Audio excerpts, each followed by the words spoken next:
بسم اللہ الرحمن الرحیم. آپ دیکھ رہے ہیں کنفیوژن بوتھ چینل اور میں ہوں آپ کا ہوسٹ یاسین حسن. آج کے اس کلاس میں ہم پڑھیں گے کہ ریشمی رومال موومنٹ کا کیا مطلب ہے. ریشمی رومال موومنٹ کو سلک لیٹر موومنٹ بھی کہا جاتا ہے. یہ تحریک تھی، اس کا آغاز ہوا تھا 1913 سے اور اس کو آرگنائز کیا تھا دیوبند لیڈرز نے. اس تحریک کا بنیادی مقصد یہ تھا کہ freeing India from British rulings. جنگ آزادی 1857 میں مسلمانوں کی ناکامی کے بعد انگریزوں نے مسلمانوں کا جینا حرام کر دیا. کئی مسلمان مجاہدوں کو توپوں سے باندھ کر اڑایا گیا. شہزادوں کے سر قلم کر دیے گئے. ان کی معاشرتی اور معاشی حقوق کچل دیے گئے. مدرسہ رحیمیہ کو توپوں سے اڑایا گیا. مسجد اکبری کو انتقامی طور پر مسمار کر دیا گیا. مسجد اکبری یہ وہ مسجد تھا جس کو مغل بادشاہ اکبر نے تعمیر کیا تھا، اور اسی طرح انگریزوں نے ہندوستان میں اپنا قبضہ مضبوط کر لیا. یہ صورتحال مسلمان قائدینوں کے لیے بخش تکلیف تھی.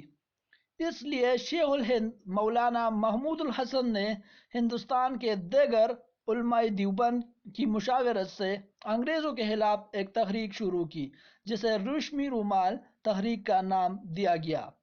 یہ تحریک 1915 میں شروع کی گئی اور اس کا بنیادی مقصد پاک و ہند سے انگریز سامراج کو نکالنا اور یہاں آزاد قومی حکومت کو قائم کرنا تھا.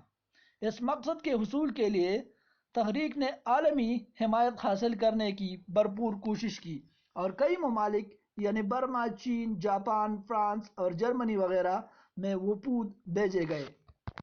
اس تحریک کا صدر دفتر کابل میں تھا، یعنی ریشمی رومال کا جو ہیڈ کوارٹر تھا وہ کابل میں تھا، اور کابل کے علاوہ ان کے مراکز جو تھے وہ فلسطین، سعودی عرب، ترکی اور جرمنی میں بھی قائم کیے گئے تھے. مولانا محمود الحسن نے کئی ممالک خصوصاً ترکی اور جرمنی کے دورے کیے اور تقریباً ایک دہائی تک زیر زمین سرگرمیاں جاری رہے.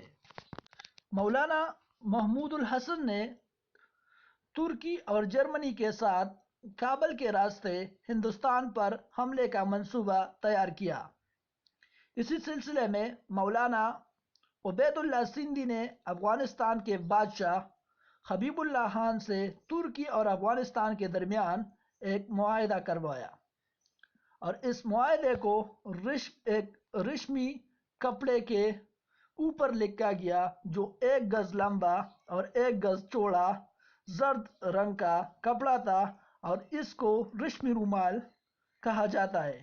یعنی اسی وجہ سے اس مومنٹ کو ریشمی رومال کہا جاتا ہے کہ یہ مومنٹ، اس تحریک کو ایک سلک کپڑے پر لکھا گیا تھا.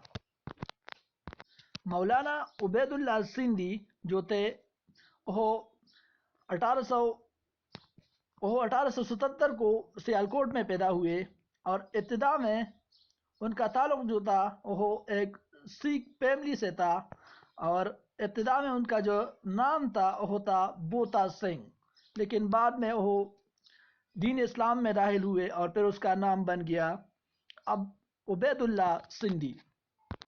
ریشمی رومال یعنی سلک لیٹر مومنٹ اس کپڑے پہ جو سلک کا کپڑا تھا ان پہ درج تھا کہ یعنی 19 فروری 1917 کو ہم نے ہندوستان پر حملہ کرنا ہے.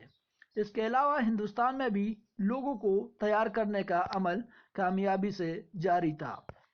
اسی دوران حبیب اللہ خان جو افغانستان کے قائد تھے اور چند دیگر سازشوں کی وجہ سے یہ رومال پکڑ گیا.